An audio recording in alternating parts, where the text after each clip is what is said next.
मग आपल्याला जर त्याचं पर्पज करायला गेला ना, मग आपल्याला कंट्रोल करायची गरज नाही, तो तंत्रीतच होतो.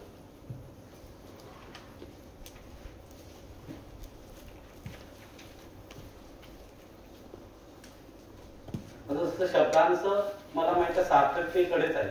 शब्दांमधनं मला पर्पज, मला काहीतरी पर्पजनेस जर कळाला, रियालिटीला जाईल, तर मी तसेच गाणे ऐकेल, मी तसेच काहीतरी युट्यूबला असेल ते ऐकेल की त्यातनं काहीतरी रियालिटी मिळेल, मी तसं पाहिजे. मग आता मला चांगलं वाटते, मग तसं मी काही करणार, कारण माझं चांगलं वाटणं आणि त्या शब्दांचा काही संबंध नाही. मला चांगलं वाटणं त्या रूपाचा काही संबंध नाही. मी आता या प्रोग्राम मध्ये बसून आहे, तुमचं मी ऐकत आहे, आता हे कोणत्या घटक काय मध्ये जाईल ते सांगा. म्हणजे आता मी शरीरात बसून आहे. तुम्ही ऐकताय मला, है ना, तुम्ही ऐकतात आहे, तर तुम्हाला असं वाटतंय, म्हणजे पहिल्या अशा प्री कंडिशनिंग होत आहे की आपल्याला युएसचा असा काही वर्कशॉप आहे ना, मुलांसाठी चांगला आहे म्हणून तुम्ही ऐकायला बसला, पण हळूहळू तुम्हाला वाटतं की नाही याची गरज मला पण आहे, आणि हळूहळू मग तुम्हाला असं वाटायला लागलं की त्या शब्दांचा अर्थ आहे तरी काय, तिथपर्यंत तुम्ही गेला, ते इथपर्यंत तुम्ही गेलाय. पण आता ह्या गोष्टी माझ्यासाठीच आहे यासाठी पण तुम्ही विचार करायला लागलाय की ठीक आहे, मग आता तुम्ही ह्यापर्यंत आलाय की व्हेरिफिकेशन करू की नाही करू, यापर्यंत तुम्ही आला. आणि जर जेव्हा तुम्ही ठरवलं आता व्हेरीफाय करू, तर मग तुम्ही जगण्यामध्ये ते आणण्याचा प्रयत्न करा. पण सध्या तर तुम्ही इथपर्यंत आले, पण चांगली स्टेज आहे ती एका दिवसामध्ये. पण आम्ही पाहिला आज नाही तर उद्या माणूस येतोच धावत, कारण सगळ्यांना सुखासाठीच जायचं आहे. आम्ही तर म्हणतो या जन्मात नाही तर पुढच्या जन्मात तरी आलंच.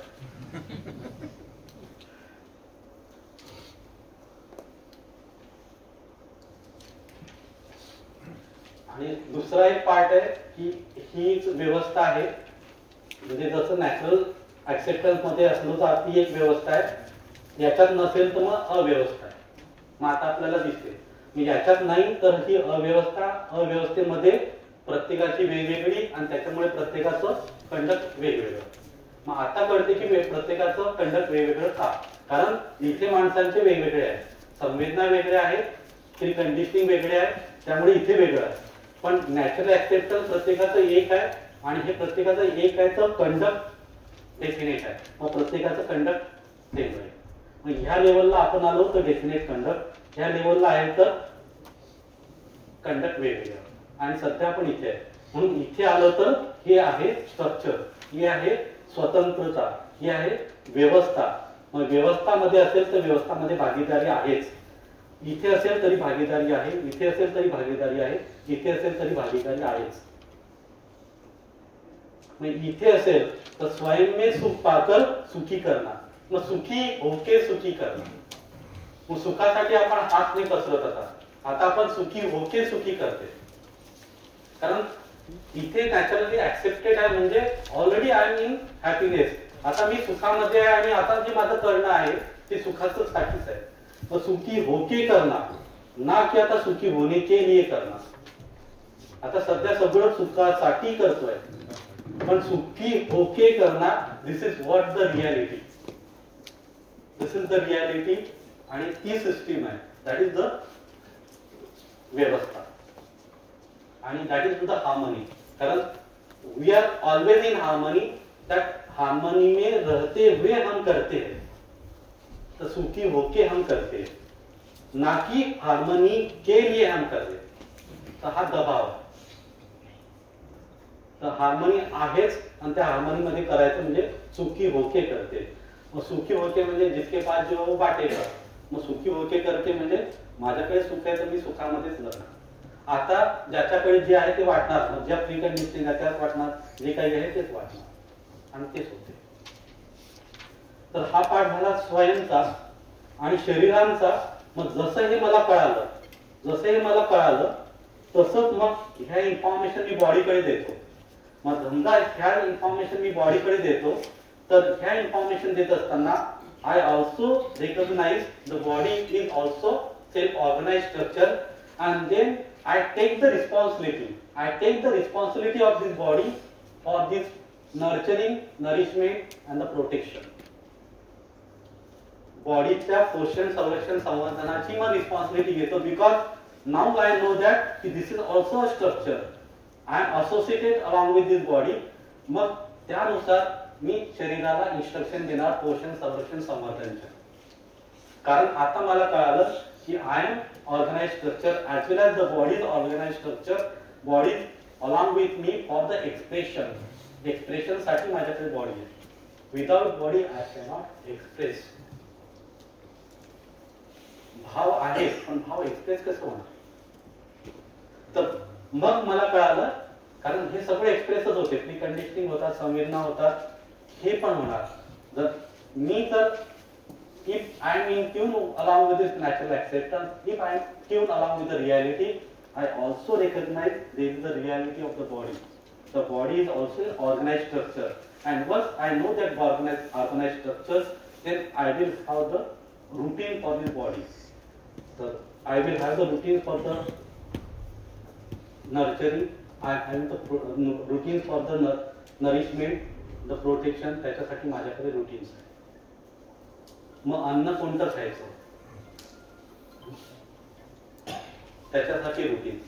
मग मला कळेल की अन्न कोणतं, शरीरासाठी अन्न कोणतं, किती, केव्हा, शरीराला झोपेची गरज किती, केव्हा, कशी, हे सगळे पार्ट मला तेव्हा क्लिअर होतात. आणि अनफॉर्च्युनेटली काही जर प्रॉब्लेम झाले तर मेडिसिन, मग मेडिसिन देणं. मग कोणती मेडिसिन? समजा ॲलोपॅथी मेडिसिन तुम्ही घेताय, त्या ॲलोपॅथी मेडिसिन तुम्हाला माहित आहे, you can only consume 5 to 10%. We cannot consume 100% any medicine. 5 to 10% consume होते, 90% आपण एक्स्ट्रॅक्ट करतो. आता ॲलोपॅथी ऑलरेडी केमिकल आहे, आपण ते एक्स्ट्रॅक्ट करतो. म्हणजे काय होते? जमिनीत जाते. जमिनीत जाते म्हणजे काय? जमीन पोल्युटेड होते. म्हणजे ॲलोपॅथी गोळी गेल्यानंतर ना तुमचं शरीर तयार होत चांगलं, काय होते तर प्रॉब्लेम क्रिएट होतात. मग जर मला शरीर कळालं तर मग मला, आणि शरीराला जर प्रॉब्लेम आले तर then I will decide what type of the medicine I will take. तर मला फूड कळालं, अन्न कळालं, तर I will have that food in a such way that there is a nourishment, nurturing of the nature also. निसर्गाचं संवर्धन होईल, तसंच माझं अन्न आहे. तर मग मला जर कळालं रियालिटी काय आहे, तर मला कळेल बॉडी काय आहे, आणि बॉडीसाठी जे पण पोषण संरक्षण संवर्धन लागतील त्यासाठी कार्यक्रम माझे राहतील. That कार्यक्रम will be in a such a way that program will be in a such a way that it will nurture, nourish the nature as well as the other human being. बाकीच्या संबंधांमध्ये पण संबंधांचं fulfilment होईल आणि नेचरचं nurturing होईल, नेचरचं exploitation होणार.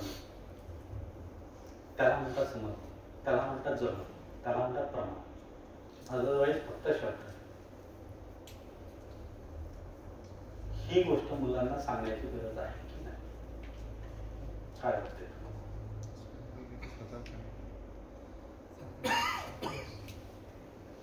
इथे थांबूया आपण. आता नंतर ट्युटोरियल सेशन परत आपण उद्या होईल. नमस्कार.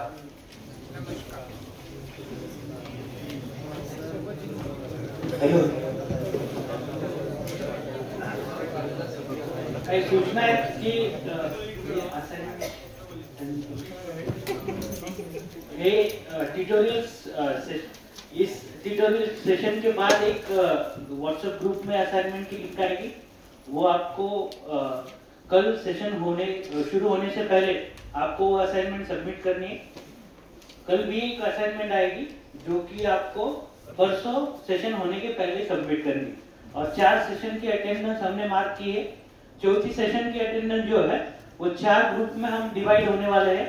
तो उस जगह पे जाके वहीं पे आपकी अटेंडेंस होने वाली है. So first group is 1 to 24. और जो ग्रुप है वो लिस्ट हमने व्हाट्सएप ग्रुप पे डाली है. अगर किसको सीरियल नंबर पता नहीं है तो वो व्हाट्सएप ग्रुप में चेक कर सकता है। तो पहला ग्रुप जो है 1 to 24, सीरियल नंबर 1 to 24 यही बैठना है। रिमेनिंग 25 to 48 वो 108 में चल सकते हैं तुरंत। 108 25 to 48 आप जा सकते हो। Next 49 to 72 113 49 to 72